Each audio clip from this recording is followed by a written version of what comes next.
On essaye, on essaye. Voilà. Je pense que là, ça devrait être bon pour, pour les deux, pour YouTube aussi. Voilà. Je pense que là, on est bon. On est une 10, on monte un petit peu. Voilà. C'est bon là, vous avez le son, non, dans Facebook, vous avez le son?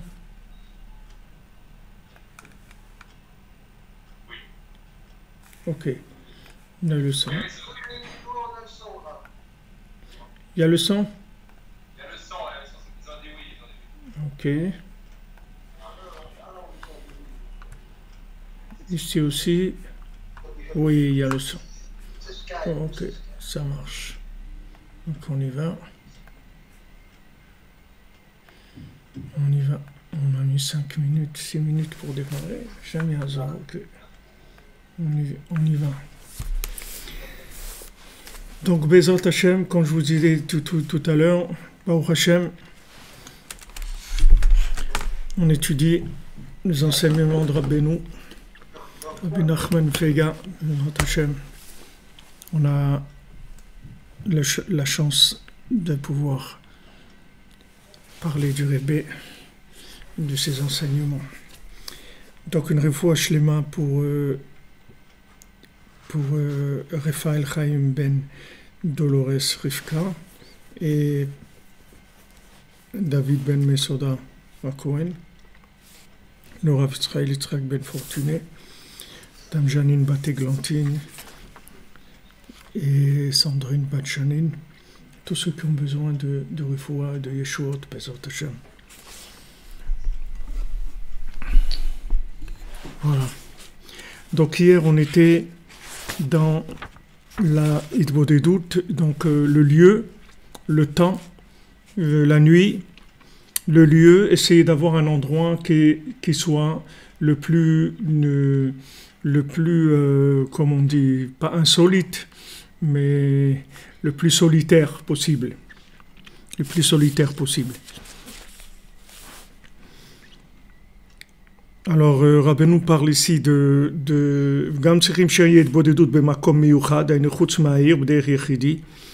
donc essayer d'avoir un endroit spécifique, un endroit où c'est important aussi d'avoir un endroit où on est habitué, c'est-à-dire de manière à ce que qu'on n'ait pas des pertes d'énergie dans l'accoutumance à l'endroit, qu'on passe pas tout un moment pour découvrir l'endroit, pour s'habituer, qu'on ait déjà un endroit qui est fixe tous les jours. Et donc Rabbeinu, il dit de choisir un endroit qui est le moins fréquenté possible par les consommateurs, de manière à ce que on soit pas troublé par leur façon de voir les choses, c'est-à-dire leur pensée toute la journée, leur pensée d'argent, leur pensée de chacun de là où il est pris par les choses, les attractions de ce monde. Donc c'est sûr que si on se trouve dans un endroit public où il y a beaucoup de monde qui passe dans le métro ou dans le bus ou dans un supermarché, c'est sûr qu'il y a beaucoup de pensées qui sont là et qui vont déranger la Wi-Fi, c'est-à-dire la connexion de l'âme avec Hachem. Donc essayez de trouver au maximum un terrain libre pour pouvoir communiquer. Donc Rabbeinu dit c'est mieux qu'il aille seul la nuit dans un chemin de solitude, c'est-à-dire solitaire, dans un endroit où il n'y a personne, et là-bas il va aller être mitboded, c'est-à-dire s'isoler et discuter avec Hachem. Et qu'il vide son esprit et son cœur de toute préoccupation et de toute occupation de ce monde. Il annule absolument tout jusqu'à qu'il puisse arriver au bitul behemet, c'est-à-dire à la soumission véritable. Donc en fait, c'est un travail intérieur, et qui va se faire par la communication. Le fait que maintenant on va s'apprêter à discuter avec Hachem et qu'on fait un effort pour se débarrasser de tout ce qui peut prendre notre esprit, accaparer notre esprit, c'est-à-dire arriver à faire le vide en soi complètement de tous les éléments qui peuvent nous déranger, de manière à établir la communication avec Hachem. C'est sûr que dans le monde, il existe des techniques de yoga et des trucs comme ça qui vont parler de ces choses-là. Seulement, ce qui va pas y avoir dans le monde, c'est qu'on va pas vous donner la technique de connexion avec Dieu. C'est-à-dire, on va vous donner la technique de faire le vide, mais une fois qu'on a fait le vide, c'est-à-dire, on va où? C'est-à-dire, on est arrivé avec un effort de concentration, etc. On est arrivé à faire le vide. Maintenant, on va où? Voilà, très bien, M. Terrier, vous avez bien résumé. L'Aïd Bodédout s'est remercié de demander pardon et ouvrir son cœur, c'est-à-dire parler avec Dieu, c'est-à-dire demander ce qu'on a demandé. Mais la technique, si vous voulez, là ce que Rabbeinu dit, regardez, il va tel à col, c'est-à-dire il va tout annuler. En fait, les deux travaillent ensemble. C'est-à-dire qu'il y a un côté où maintenant je vais faire un effort comment on peut dire, de décompression par rapport ou de désattraction, si vous voulez. Imaginez-vous que vous puissiez annuler la pesanteur, que la pesanteur qui vous tire vers le bas, et vous arrivez à un moment à l'annuler, et donc vous volez, vous êtes complètement en l'air, vous volez, vous arrivez à voler. Donc ce à quoi on veut arriver, c'est ça, c'est-à-dire que maintenant on va consacrer un moment dans un lieu pour être avec Hachem. On va faire un effort d'annuler chaque chose dans la communication avec l'infini. C'est pas un travail d'annulation uniquement des éléments qui viennent nous prendre la tête. C'est annuler ces éléments-là dans la communication avec Hachem. Parce que c'est que ça qui s'appelle le bitoul véritable, c'est-à-dire l'annulation. Si vous voulez, dans le mot bitoul, on a une notion de quelque chose d'existant qui va se fondre et se soumettre à une autre forme d'existence. C'est-à-dire c'est une transformation d'inclusion par l'inclusion dans un autre niveau. C'est pas l'annulation pour l'annulation. Il y a des techniques où on apprend à annuler la pensée. C'est-à-dire qu'on va se concentrer, on va essayer de faire le vide, d'enlever tout ce qui peut nous soucier, nous préoccuper ou nous occuper, etc. Mais ici, on ne parle pas de ce travail-là psychologique sur soi-même. On parle ici de rentrer en communication, et que cette communication, elle entraîne le bitoul, c'est-à-dire la soumission. C'est comme si vous parlez avec quelqu'un que vous aimez. Donc vous parlez avec lui, et en parlant avec cette personne, en fait, vous ressentez plus rien de tout ce qui se passe avec vous, de tous les soucis que vous poussiez à avoir, parce que vous êtes complètement happé par la communication avec cette personne-là. Quand Rabbeinu dit que si on veut voir si on est vraiment dans l'étude, alors c'est qu'au moment de l'étude, on ressent rien du tout, c'est-à-dire on est complètement inclus dans ce qu'on est en train d'étudier. Donc ici on parle de cette méthode-là. Je discute avec Hachem, et en discutant avec Hachem, ce lien avec ma racine qui est dans l'infini, ça me permet d'annuler ce qu'il y a autour de moi. C'est-à-dire de l'annuler, de le soumettre. C'est-à-dire que c'est pas de l'éliminer, c'est de le soumettre. C'est-à-dire que maintenant, le fait que je viens parler avec Dieu, ça veut dire que maintenant, tout ce que j'ai eu dans ma journée, tous les endroits où j'ai été, toute la toute la nourriture que j'ai pu consommer, tout ce que j'ai pu penser, tout ce que j'ai pu dire, tout l'argent que j'ai pu gagner. Alors à ce moment-là, tout ça, ça va s'inclure dans l'infini.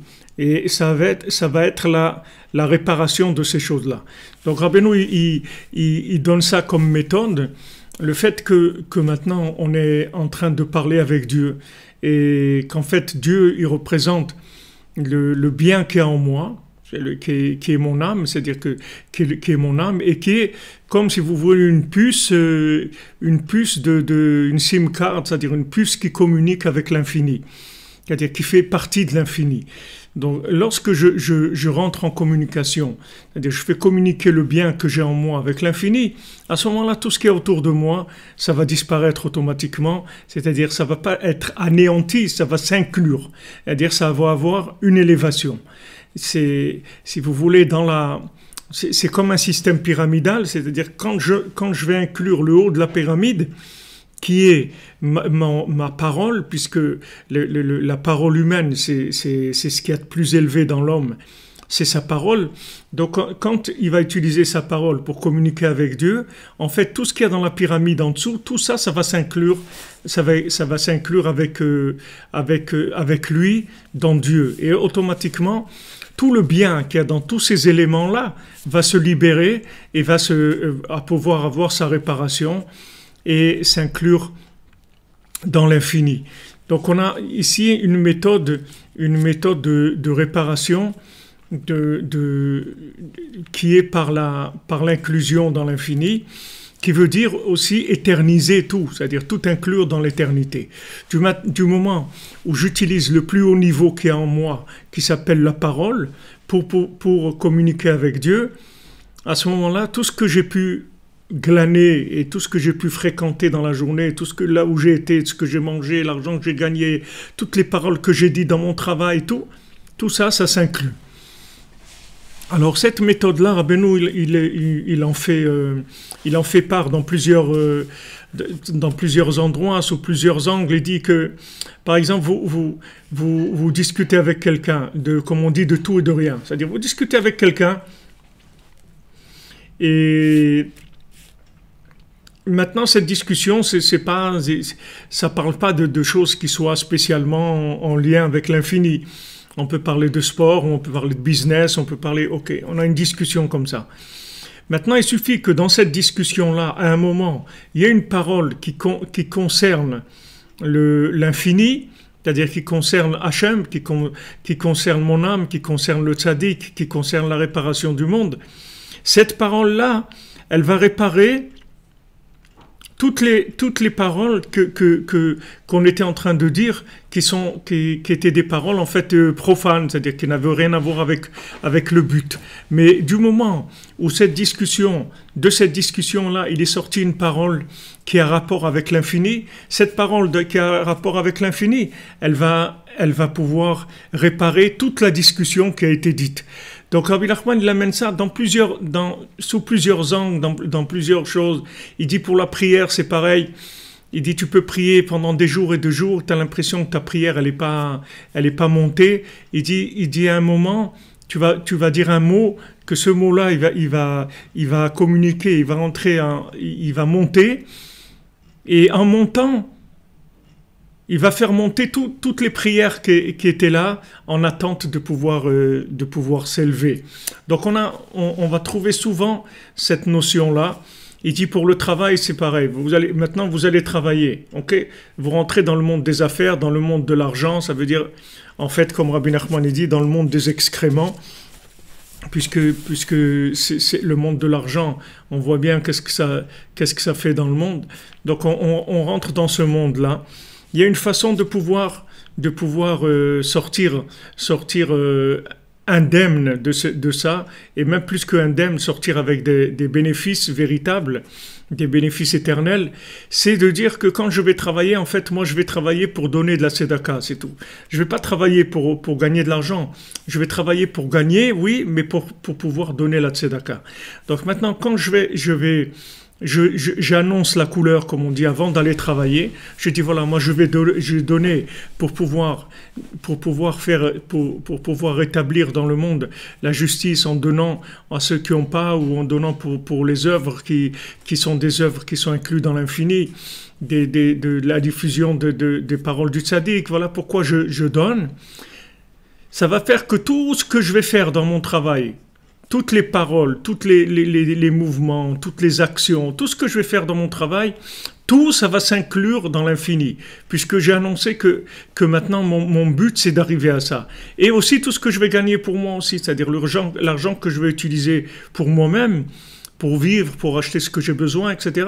Tout ça, ça ne va pas être considéré comme de la consommation, mais ça va s'inclure tout dans l'infini, puisque quand on donne, alors on se place dans une position d'infini. C'est-à-dire quand on arrive à sortir de soi-même et à donner, alors on est à l'inverse de la consommation, et donc on rentre dans la communication et dans la soumission à l'infini, c'est-à-dire à l'éternité.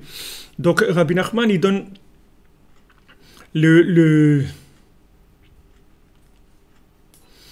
des fois, la prière, elle ne monte pas, mais ce n'est pas uniquement par rapport au péché, c'est par rapport à la situation qu'il y a des moments où la prière, elle est en attente.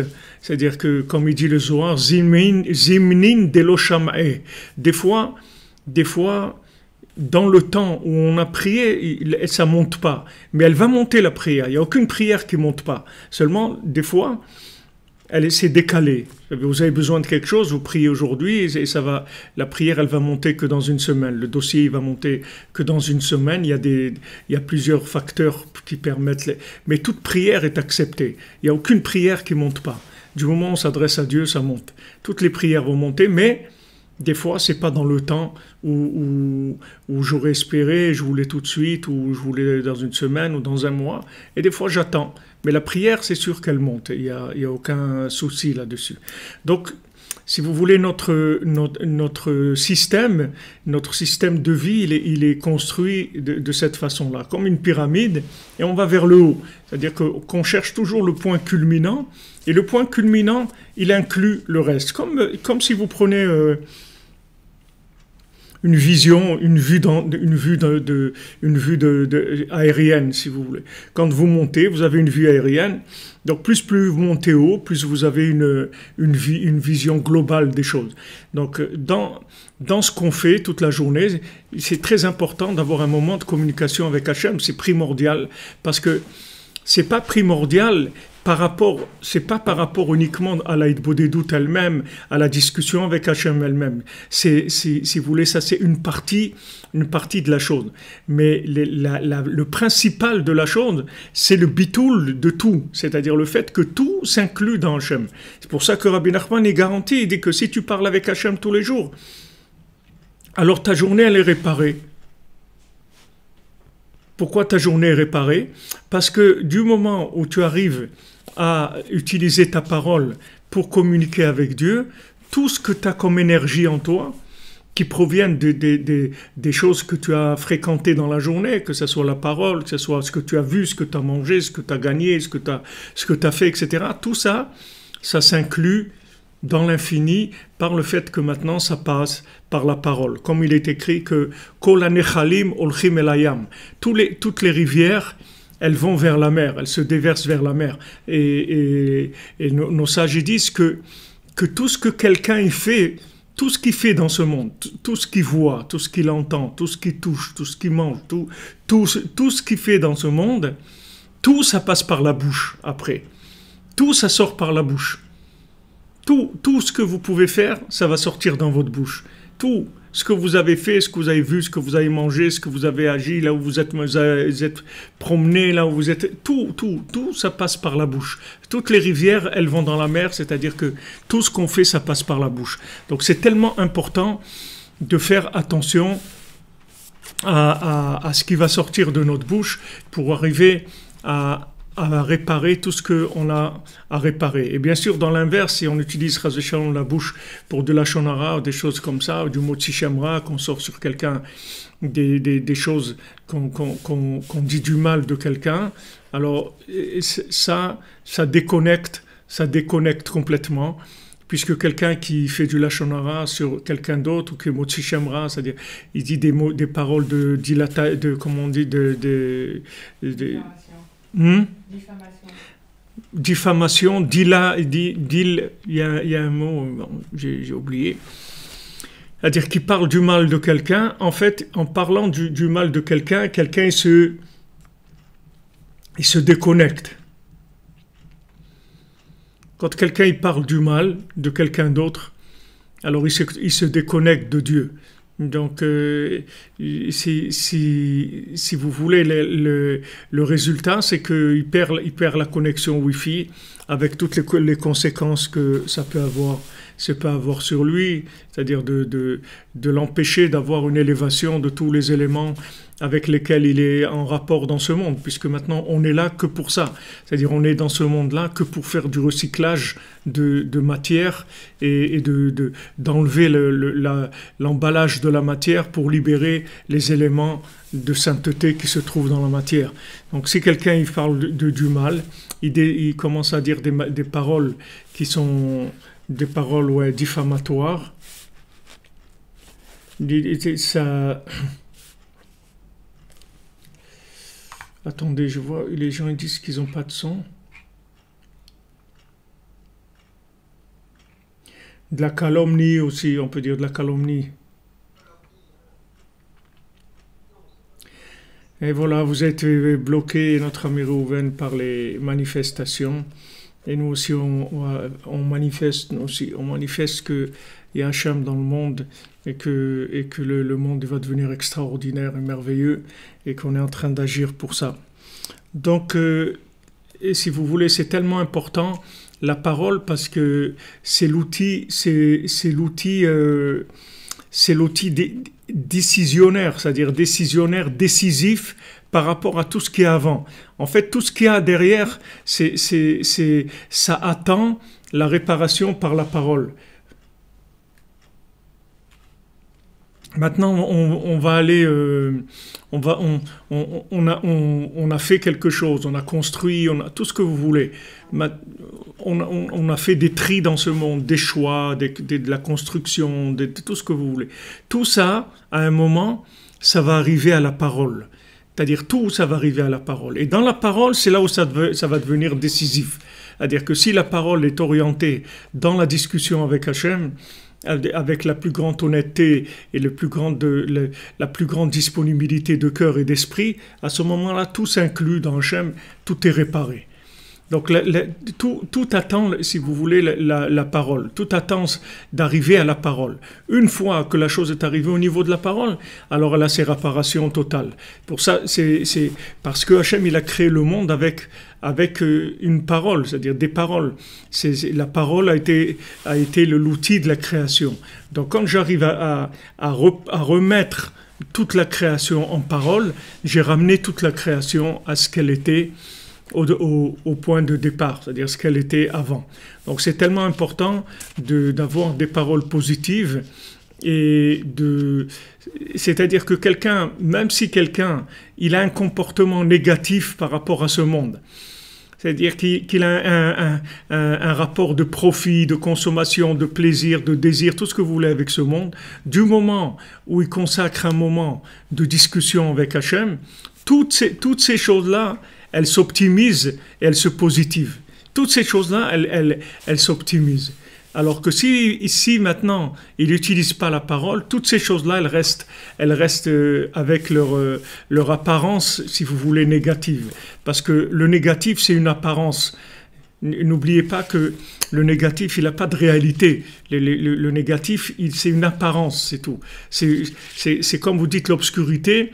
L'obscurité, c'est pas une création en soi. L'obscurité, c'est juste un manque de lumière. Mais on peut pas dire qu'il y a une création de l'obscurité. Ça existait qu'en Égypte, que Hachem, il a donné une plaie d'obscurité qui était une création matérielle de l'obscurité.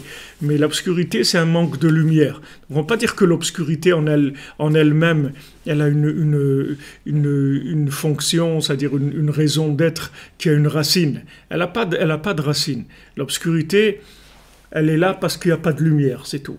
Donc maintenant, ce qu'on fait dans notre journée, tout rapport qu'on ait eu avec ce monde, du moment où la journée, elle se termine par une parole avec Hachem, par une discussion avec Hachem, tous ces éléments-là que j'ai eus dans la journée, même s'ils ont été obscurs, tous ils sont illuminés par le dialogue que je vais avoir avec Hachem. Et donc, il va y avoir une séparation qui va se faire à ce moment-là entre le côté emballage des choses et il va y avoir la libération du bien qu'il y a dans cette chose-là. Parce qu'en fait, pourquoi maintenant il y a un rapport de plaisir ou de consommation, de profit avec ce monde? Parce que je ne suis pas arrivé à communiquer avec l'intérieur de la chose. Donc j'ai pris l'extérieur de la chose parce que je ne suis pas arrivé à communiquer avec l'intérieur de cette chose-là. À l'intérieur de la nourriture, il y a quelque chose. À l'intérieur de l'argent, il y a quelque chose. À l'intérieur de tout ce qu'il y a dans ce monde, il y a quelque chose qui est bien et qui est connectable à l'infini. Seulement, si je n'ai pas les outils de connexion, c'est-à-dire que si je ne suis pas habitué tous les jours à ouvrir le réseau de mon cœur avec Hachem, alors quand j'ai un rapport avec la matière, je n'arrive pas à décortiquer, c'est-à-dire à enlever l'emballage et aller directement, comme on dit, dans le vif du sujet. Je n'arrive pas à rentrer directement en communication avec ce qu'il y a à l'intérieur. Et je reste sur le côté extérieur qui, en fait, ce côté extérieur, c'est du marketing, c'est tout. C'est pas la chose elle-même. La chose elle-même, elle se trouve à l'intérieur, elle se trouve pas à l'extérieur. Mais celui qui a pas de communication avec Dieu, il va se trouver en fait en communication avec l'extérieur des choses. Il va chercher toujours l'extérieur, bien qu'il ne sait même pas ce qu'il cherche. Lui, il sait pas qu'au fond, ce qu'il cherche, c'est la communication avec Hachem.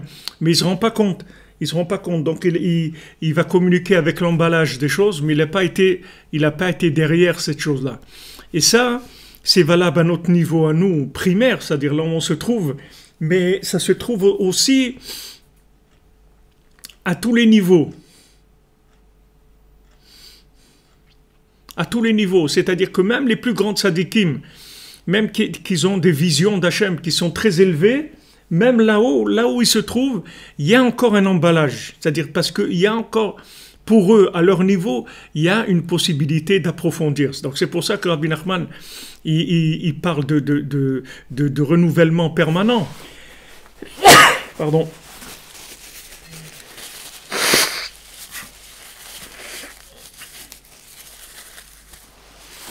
Et il ne s'arrête pas, c'est-à-dire dans...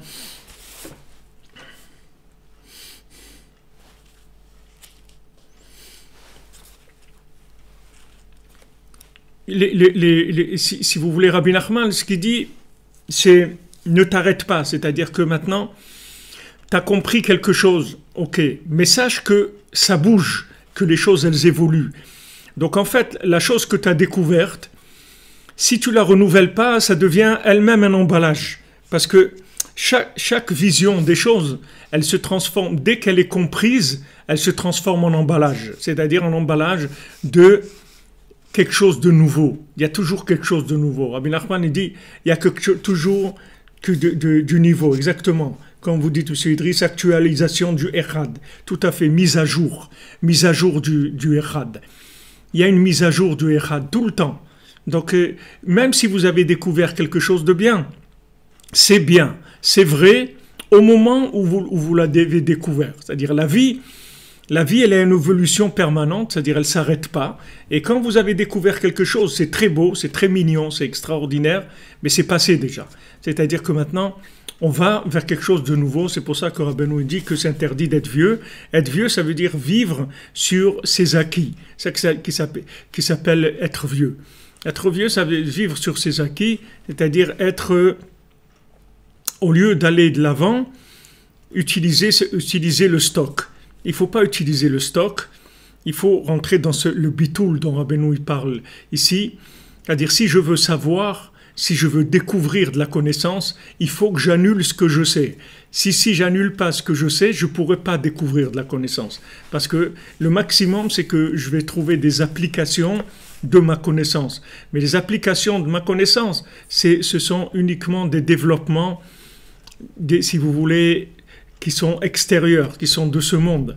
Mais au lieu de chercher des applications qui vont se développer dans la matière, il faut chercher des nouvelles découvertes sans arrêt. Et d'ailleurs, en approfondissant cette notion-là, vous allez voir quelque chose, Bezat Hashem, qui est extraordinaire, parce que Rabbi Nachman, il dit, il y a des tzadikim qui font des miracles. Et il y a des tzadikim qui ne font pas des miracles. Mais ces tzadikim qui ne font pas des miracles, ils sont plus grands que ces tzadikim que vous voyez qui font des miracles. Alors il explique pourquoi. Il dit, regardez, dans un pays, il y a le trésorier et il y a le conseiller du roi qui cherche tout le temps comment le roi il va pouvoir avoir des nouveaux bénéfices, faire des guerres ou faire du commerce ou des trucs pour remplir les caisses de l'État. Et il y a un trésorier que lui, il paye, il fait les chèques, il paye ça, il paye les augmentations du carburant, il paye ça, il paye les impôts, il paye tout ce qu'il faut payer dans le pays, d'accord? Alors Rabbeinu dit, qui est-ce qui est le plus grand? C'est le trésorier ou c'est le conseiller du roi qui lui donne tout le temps des conseils pour acquérir des nouveaux gains pour l'État. Il dit c'est le conseiller, parce que le trésorier, on peut mettre n'importe qui pour faire les chèques. C'est pas ça. De payer des factures, c'est pas difficile. Quelqu'un qui est assis, un comptable, il regarde les factures, il fait les chèques, il met dans les enveloppes et il envoie les paiements. Ça, c'est pas difficile. Mais de remplir le compte en banque, c'est une autre histoire. Alors Rabbeinu dit la même chose. Bien sûr, ça veut dire que vous pouvez tomber sur toutes sortes de gens dans ce monde, malheureusement. Malheureusement, c'est une guerre. C'est une guerre. C'est une guerre à mort. Ne croyez pas que c'est facile. C'est-à-dire, on ne va pas vous laisser vous renouveler. On va faire tout ce qu'on peut pour vous empêcher de vous renouveler. Faites tout ce qu'on peut. Voilà, exactement, monsieur Idriss. Sinon, on fait des idoles. C'est-à-dire, en fait, dès que vous pensez avoir maîtrisé quelque chose, ça devient une idole, en fait. Au lieu que cette chose, elle vous serve pour aller plus haut, c'est vous qui la servez maintenant. Vous avez acquis quelque chose et vous servez la chose que vous avez acquise.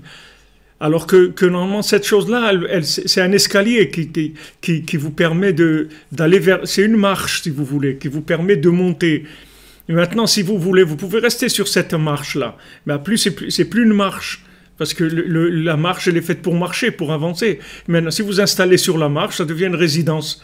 Ça peut être une résidence primaire ou secondaire, mais c'est une résidence, c'est-à-dire vous êtes installé. C'est-à-dire que dès que maintenant vous avez découvert quelque chose, si vous n'avez pas ce bitoul-là à Hachem, ça devient de l'Avodazara, c'est-à-dire ça devient de l'idolâtrie, en fait. En fait, toute cette attitude-là, des doutes, c'est pour nous empêcher de tomber dans l'idolâtrie. Parce que sinon, on crée un monde qu'on maîtrise par notre compréhension, soi-disant, c'est-à-dire on croit qu'on comprend quelque chose. En fait, on comprend, même si vous avez compris, même si vous êtes quelqu'un d'hyper intelligent, de tout ce que vous voulez, mais vous avez compris maintenant, par rapport à ce qu'il y a maintenant. Mais ce que vous avez compris maintenant, ça n'existe plus déjà. C'est-à-dire, ça vous ouvre une porte pour aller vers autre chose. Quand vous respirez. Mais une fois que vous avez respiré, cet air que vous avez rentré en vous, maintenant vous le rejetez avec du gaz carbonique, etc. Parce que cet air-là, il vous a amené une vie, il vous a amené de la vie.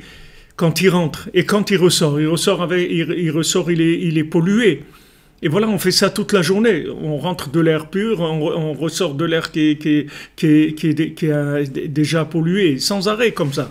Alors, dans tous les éléments qu'il y a, c'est comme ça. C'est-à-dire que si maintenant vous faites Idbo des doutes, vous parlez avec Dieu tous les jours, tout ce que vous avez mangé, tout ce que vous avez vu, touché, tout ce que vous avez vu, été en contact avec dans ce monde, ça se recycle, ça se renouvelle et vous tirez le positif qu'il y a dedans et tout l'emballage il disparaît et vous attrapez que le positif. Si maintenant vous prenez pas un moment pour parler avec Dieu, alors ces choses-là, ça devient des acquis.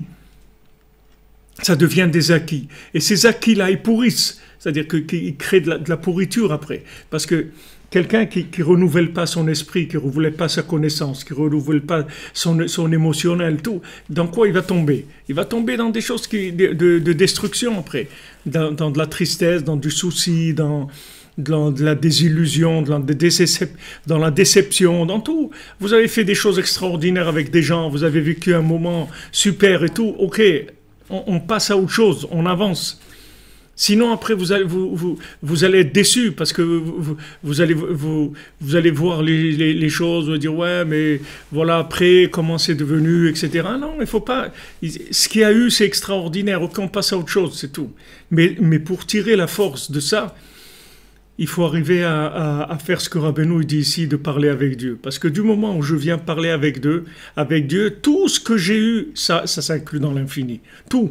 Et à ce moment-là, ça devient éternel. C'est pour ça qu'on dit que une amitié dans laquelle il n'y a pas d'intérêt, alors en fait c'est une amitié éternelle, parce qu'il n'y a pas d'intérêt. Quel est l'intérêt? Le principe de l'intérêt, il est sur le temps. Si vous prenez une banque, elle va vous facturer les intérêts par rapport au temps. C'est-à-dire que si elle vous prête 100 000 euros, alors elle va vous dire, voilà, pour 3 mois, les intérêts c'est comme ça, pour 1 an c'est comme ça. En fait, le profit, la base du profit, elle est basée sur le temps. C'est quelque chose qui est complètement idiot, mais c'est comme ça. Le monde, il fonctionne avec ça. En fait, l'exploitation dans son niveau le plus bas, le plus rustre, si vous voulez, le plus épais qui est, le plus grossier qui est, c'est l'exploitation du temps. C'est-à-dire que maintenant, quand on dit time is money, ça veut dire que maintenant l'argent, la valeur de l'argent, c'est une valeur de temps, c'est tout. Il y a quelqu'un, il y a quelques mois, qui avait reçu un héritage de la famille, mais dans des billets qui étaient passés. C'est-à-dire c'était une personne âgée qui avait fait des économies, et elle a laissé à son fils ou à son petit-fils. Mais les billets, ils étaient plus valables. C'est vrai, il lui a laissé des millions, mais les billets, ils étaient plus valables. Parce que même ces billets-là, vous voyez, ils vont changer.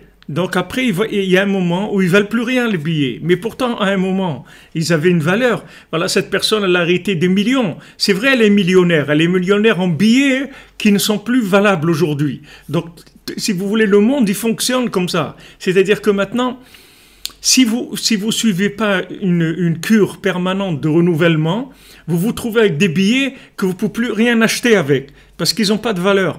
Mais maintenant, dans la connaissance, c'est la même chose. C'est-à-dire que si vous avez une connaissance d'il y a 10 ans, vous ne pouvez pas l'utiliser aujourd'hui, parce qu'elle est plus sur le marché, elle est plus usitée, elle sert à rien aujourd'hui. Pourquoi? Parce que les nouvelles choses qui vont venir, les nouvelles épreuves qui vont venir, les nouveaux choix qui vont venir, ils vont pas tenir compte des vieilles connaissances. Les nouveaux choix, ils ont besoin d'une connaissance renouvelée. Vous pouvez pas utiliser de la connaissance d'il y a 50 ans pour résoudre des problèmes d'aujourd'hui. C'est impossible, mais même pas d'il y a 20 ans et même pas d'il y a 10 ans, et en fait même pas d'il y a un jour et même pas d'il y a 1 heure. Vous avez besoin de faire des upgrades en permanence. Vous voyez dans les téléphones, tous les jours, ils vous disent mise à jour de ça, mise à jour de ça. Je ne sais pas qu'est-ce qu'ils font comme mise à jour, mais en tout cas, il y a des mises à jour en permanence. En permanence, il y a une mise à jour, sans arrêt des mises à jour. Donc, Tout ça, Hachem nous met dans un contexte pour qu'on comprenne là où on a besoin d'une mise à jour. Comment on va faire une mise à jour? Notre cerveau, comment il peut concevoir des mises à jour tous les jours de choses qui nous dépassent? Comment on fait ça? On fait par le fait que on vient parler avec Dieu. Du moment où je communique avec l'infini, j'inclus tout dans l'infini et automatiquement ça se renouvelle. En fait, le renouvellement, c'est l'intrusion de l'infini dans le fini. C'est ça le renouvellement. Qu'est-ce qui s'appelle se renouveler? Normalement, si vous voulez, d'après les normes du temps, les gens ils devraient faire toujours la même chose, comme une machine qui produit à la chaîne. Tous les jours, elle fait la même chose. Mais l'homme, il n'est pas là pour ça. Il n'est pas là pour vivre à la chaîne. Il n'est pas là pour vivre enchaîné dans ce monde. Même pas comme un canard. Il n'est pas là pour vivre enchaîné. Donc l'homme, il est là pour se renouveler. Comment on va se renouveler? Imaginez-vous un monde qui est comme ça, où en fait, les plaisirs de ce monde, c'est toujours les mêmes, ça n'a pas changé. C'est-à-dire que les désirs, les plaisirs, tout le profit de ce monde, c'est toujours le même. Il n'y a pas de changement là-dedans. Si vous voulez maintenant changer, il faut introduire de l'infini dans le fini. Sinon, vous ne pouvez pas. Comment vous allez évoluer? Les choses, elles sont stagnantes. Les choses, elles sont stagnantes. Et le plus stagnant de tout, c'est la connaissance, parce que ça a l'air quelque chose de spirituel, la connaissance. Mais la connaissance intellectuelle, c'est de la connaissance morte, elle n'est pas vivante. Si vous voulez maintenant que votre connaissance elle devienne vivante, il faut la transformer en dialogue avec Hachem. Et à ce moment-là, votre connaissance, elle va recevoir la mise à jour. Vous rentrez automatiquement dans Google Play et vous faites la mise à jour de votre connaissance. Le fait que vous avez transformé votre connaissance en dialogue. Quand Rabbi Nachman il dit que maintenant... il n'y a pas un plus grand plaisir chez Dieu que quand on transforme la connaissance en prière. C'est-à-dire que maintenant, on transforme la connaissance en dialogue. On en fait un dialogue avec Hachem. Il n'y a pas plus grand que ça. Il n'y a pas un plus grand plaisir chez Hachem que ça. C'est-à-dire que maintenant, vous avez appris des choses, vous avez stocké de la connaissance, vous êtes arrivé à des acquis, à des conclusions, etc. Ça, vous le transformez en discussion avec Hachem.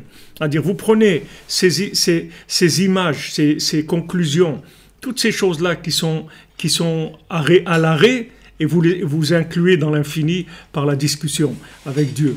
Donc, c'est quelque chose d'extraordinaire. C'est quelque chose d'extraordinaire qui est la clé pour sortir de l'emprisonnement du temps, c'est-à-dire de la sclérose de ce monde-là. Sinon, on reste sclérosé, sinon tout se bloque. Après, on a des habitudes, on a des compréhensions, les choses doivent être comme ça, et elles sont comme ça, et comme ci, et comme ça, et tout se bloque, tout se bloque. Et à la fin, c'est des paralysies, ça arrive une paralysie, que la personne, elle est paralysée par quoi? Par la connaissance stockée, qui s'est durcie, et qui bouge pas, c'est-à-dire qui n'est pas capable de se lâcher. Alors Rabbi Nachman, il nous donne une clé extraordinaire, qui est une clé de la vie, qui est une clé de l'espoir, qui est une clé du bonheur, extraordinaire. Il dit, voilà, regarde, ne perds pas ton temps à observer ta journée.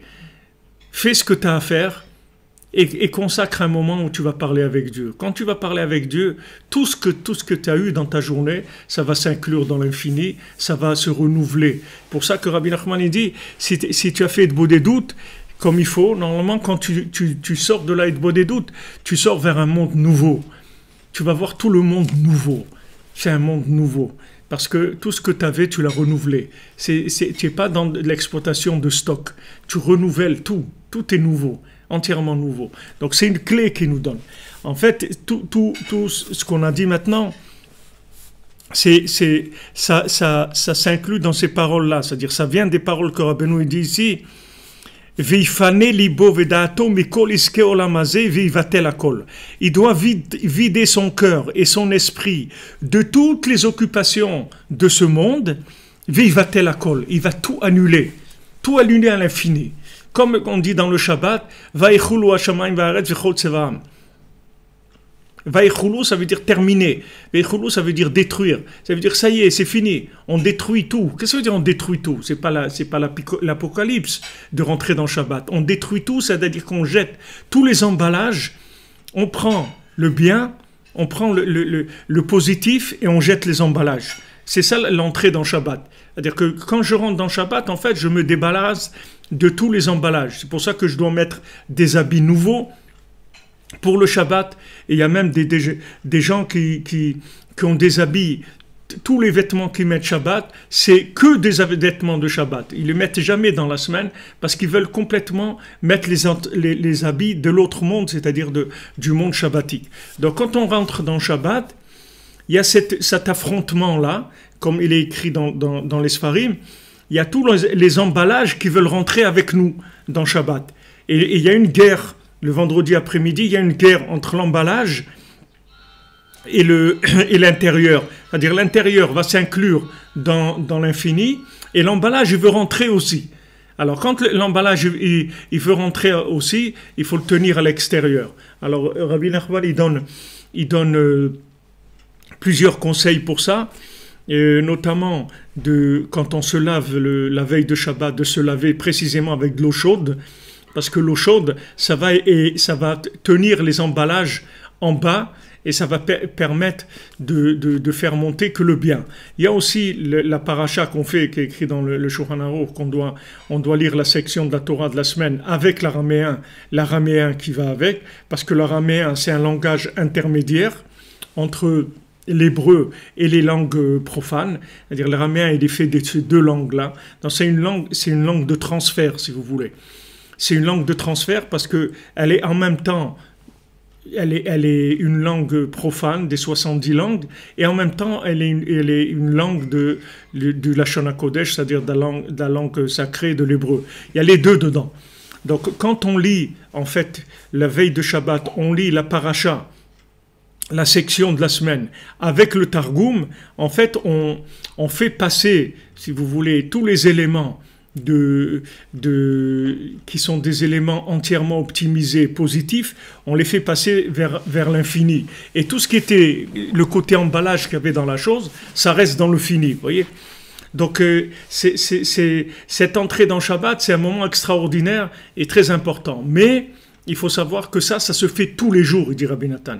Chaque fois que je vais faire Hitbodedut, c'est exactement le même principe. Parce que quand je vais faire Hitbodedut, qu'est-ce que je fais en fait?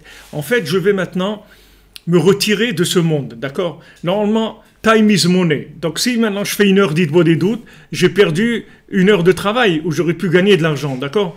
Par rapport au système de Esav. C'est-à-dire 1 heure de travail. Mon ami, c'est 1 heure de travail, c'est tout. Tu as la pointeuse, tu rentres avec ta carte et tu mets ta pointe.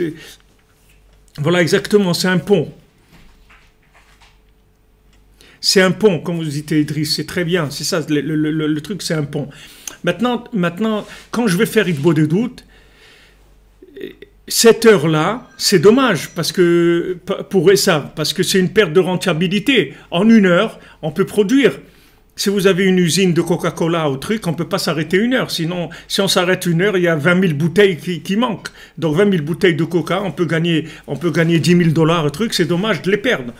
Donc maintenant, moi, je m'arrête 1 heure et j'ai dit, écoutez les amis, j'arrête là. Je dis, mais attends, mais tu restes pas avec nous là, on va faire des trucs, on va gagner et tout. Je dis, non, je peux pas, parce que maintenant je dois aller faire Hitbodedut, ok? Donc quand je vais faire Hitbodedut, qu'est-ce qui se passe? Je quitte, comme on dit, mes amis, les faux amis, les amis de l'argent, les amis de la consommation, les amis de tout ce qui est plaisir de ce monde, etc. Donc ces amis, ils sont pas contents. Ils disent quoi, tu nous laisses et tout, mais tu es un lâcheur et tout, mais on était copains et tout. Il dit, ouais, mais maintenant, moi, je dois partir, je ne peux pas rester. Ok, alors il part, et quand il part, tous ses faux amis, ils essayent de s'accrocher à lui. Qu'est-ce que c'est ces faux amis? C'est toutes les pensées des soucis de la banque, des soucis avec celui-là, des trucs avec l'autre. Tout ça, ça essaye de venir sur lui au moment où il va essayer de discuter avec Dieu. Toutes ces pensées, toutes ces actions, toutes ces choses-là, elles vont essayer de déranger le dialogue, de venir le troubler. Donc à ce moment-là, quand il discute avec Dieu, c'est pour ça que Rabbi Nachman il insiste qu'on doit parler notre langue maternelle. On ne peut pas parler avec Dieu dans une autre langue qui n'est pas la nôtre, qui n'est pas celle de notre cœur. On doit parler avec notre langue avec laquelle on ressent. Donc chacun avec sa langue, comme sa langue maternelle. Il parle avec Dieu. À ce moment-là, tous ces éléments, ces faux amis qui viennent, il y a un tri qui se fait et le côté positif reste et le côté emballage, il reste à l'extérieur. C'est-à-dire le côté positif qu'il y avait dans la chose, puisqu'il y a du bien partout, donc, et que je n'ai été dans ces situations que pour me connecter avec le bien, c'est pour ça que j'ai été dans ces situations-là, là où je me suis trouvé dans la journée, ce que j'ai vu, ce que j'ai entendu, ce que j'ai mangé, là où je me suis trouvé, c'est uniquement pour que ces éléments-là se collent à moi et que je puisse dans mon hitbo des doutes après les faire monter, c'est-à-dire faire monter le positif qu'il y a dans ces choses-là et me débarrasser du côté emballage de la chose. Donc c'est pour ça que Rabbeinu dit Hitbo des doutes, ma'ala gdola ve'eliona minakol. La Hitbo des doutes, c'est le niveau le plus élevé, le plus suprême, au-dessus de tout. Parce que là, vous comprenez ce qui se passe. Quand vous allez faire Hitbo des doutes, regardez qu'est-ce qui se passe. C'est extraordinaire, c'est-à-dire vous avez la clé de la vie, du renouvellement, la clé de l'accès à l'infini, du recyclage de tout ce qu'il y a dans ce monde. C'est quelque chose de merveilleux. C'est vrai que au début, c'est un petit peu difficile.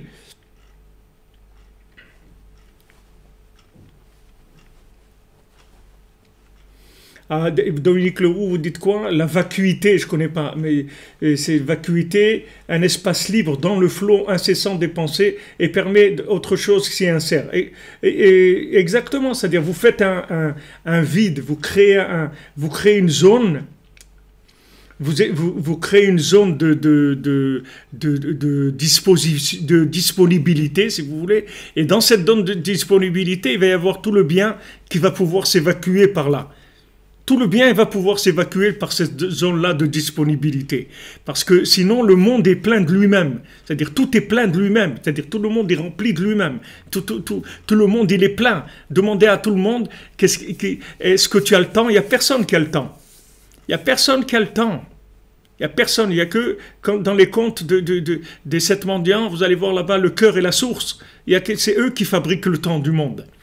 C'est eux qui fabriquent le temps. Parce que ce lien qui est entre le cœur et la source, qui est en fait une histoire d'amour extraordinaire entre le cœur et la source, et qu'ils sont loin de l'autre, ils n'arrivent pas à se rapprocher, ils se regardent de loin, mais ils n'arrivent pas à se rapprocher. Alors ça, c'est là Hitbo des doutes, c'est-à-dire je ne peux pas me rapprocher de l'infini, sinon je vais disparaître si je vais dans l'infini. Donc je suis là, à distance, je viens, je parle avec Dieu, et le fait que maintenant j'ai mes yeux portés vers le ciel, portés vers Dieu, ça permet que tout ce que j'ai eu dans ma journée, tout ça, ça va s'inclure dans l'infini. Tout ça, ça va avoir un rapport avec l'infini. Le bien, il va retrouver sa véritable nature. Donc ce moment-là, c'est le moment de la journée. C'est le moment shabbatique de la journée et c'est lui qui inclut toutes les autres 23 heures de la journée. C'est-à-dire du moment où j'ai fait cette Hitbo des doutes-là, dans les conditions que Rabbeinu donne, si je peux, c'est-à-dire la nuit, c'est-à-dire la deuxième partie de la nuit, après 6 heures après la tombée de la nuit, et jusqu'à la colonne du matin, c'est-à-dire surtout en hiver maintenant, comme il disait le Rav Pinchas de Koret, c'est des nuits d'or. Il appelait ça des nuits d'or. Rabbi Nachman, il dit, chaque nuit, tu peux acquérir des milliards. Des milliards. Pourquoi? Parce que chaque fois que tu vas te lever comme ça et tu vas parler avec Dieu, tu vas prendre tout ce que tu as eu dans ta journée, tout ça, tu vas l'inclure dans l'infini. Donc ce sont des moments qui sont privilégiés dans le temps, dans l'espace et surtout dans la communication avec Hachem. Donc à ce moment-là, je suis plus dans le relatif de la matière, j'ai plus un rapport binaire avec le monde, j'ai un rapport avec l'infini. Donc tout le binaire après, il se trie, puisque le binaire, il y a deux. Il y a le bien, le mal, c'est-à-dire il y a la chose qui est valable et la chose qui n'est pas valable. Il y a le côté emballage qui sert à rien et il y a le produit à l'intérieur. Donc maintenant, dans ce monde-là, comme tout ce monde en apparence c'est un emballage, c'est très difficile de faire les tris. Donc, quand je me connecte avec l'infini, le tri se fait automatiquement. C'est-à-dire qu'il y a le bien qui va monter et le mal, il va rester. Puisque le mal, il ne peut pas monter là-dedans. C'est la seule chose que le mal, il ne peut pas faire. C'est que le mal, il peut pas rentrer en communication avec Dieu. Parce que si le mal il rentre en communication avec Dieu, il va disparaître complètement. Donc, il ne peut pas rentrer, il ne peut pas s'approcher trop. Comme Hachem, il vient à Lavan, il lui dit, attention, si tu parles avec Yaakov, mitov adra, du bien jusqu'au mal. Fais attention, ne viens pas commencer à embrouiller Yaakov en faisant soi-disant parlant avec lui du bien, et après tu vas parler du mal. Fais attention. Alors, après, quand Lavan, il rencontre Yaakov, il lui dit, qu'est-ce que je peux faire? Ton Dieu, il m'a parlé, il m'a dit de rester tranquille. Il m'a dit que je me tienne à carreau, alors je me tiens à carreau. Pourquoi? Parce que Lavan, c'était un roublard, un sorcier, un homme terrible. Alors Hachem, il l'a mis en garde. Il dit, fais attention si tu parles avec Yaakov, du bien jusqu'au mal. Parce qu'il savait que Lavan, il voulait essayer de s'introduire dans la vie de Yaakov sous un angle de tromperie, en faisant soi-disant qui vient dire à Yaakov, ouais, pourquoi tu pars comme ça, c'est mes filles. Sache que tes épouses, c'est mes filles, que tes enfants, tes enfants, c'est mes enfants, c'est mes petits-enfants, en fait, et ton troupeau, il est à moi, et en fait, tout est à moi. C'est-à-dire, Lavan, il voulait la avaler complètement à Yaakov, en passant par un chemin tordu, c'est-à-dire en soi-disant venir être gentil, soi-disant voilà, on va t'aider, etc. Et en fait, derrière ça, il cachait de la monstruosité. Donc Hachem lui-même est intervenu, lui a dit attention, si tu parles avec lui, du bien jusqu'au mal. C'est-à-dire, soi-disant, tu vas te présenter sous la forme du bien, mais en fait, c'est du mal. Et c'est écrit que pourquoi Dieu il va tuer le Yetzer Hara? On dit qu'est-ce qu'il a fait le Yetzer Hara? En fait, il a fait que son travail. Alors les Sfarim nous disent non, c'est vrai qu'il a fait tout son travail. Il a fait que son travail, mais le problème c'est qu'il a triché, c'est-à-dire qu'il s'est déguisé en bien et ça il n'avait pas le droit. Il doit se présenter comme étant les forces du mal. Il n'a pas le droit de se présenter en tant que bien et après il sort le mal. Mais pour sortir, c'est-à-dire pour éviter ça, la seule solution qu'on a, c'est de parler avec Dieu. Parce que quand on parle avec Dieu, il y a, comme on dit, il y a la lumière qui se fait sur la vérité. C'est-à-dire que la vérité, elle se met à briller et on commence à voir clair. Comme Rabbeinu dit, Yishuv Hadat, c'est-à-dire prise de conscience. Quand vous avez la prise de conscience de la chose, c'est-à-dire la prise de conscience, elle élimine le mal. Parce que quand vous allez prendre conscience, vous allez voir qu'une chose, elle servait à rien, ça sert à rien, c'est pas ça qu'il faut faire, c'est pas là où il faut aller, etc. Tous ces éléments-là, ils vont se mettre en place grâce à l'Aïdbo des doutes. Donc, Bezrat Hashem, bonne journée à tous et à toutes.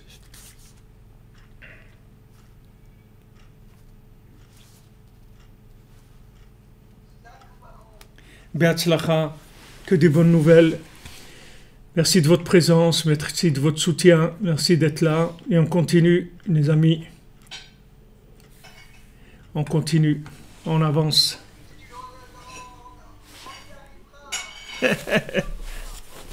Razak.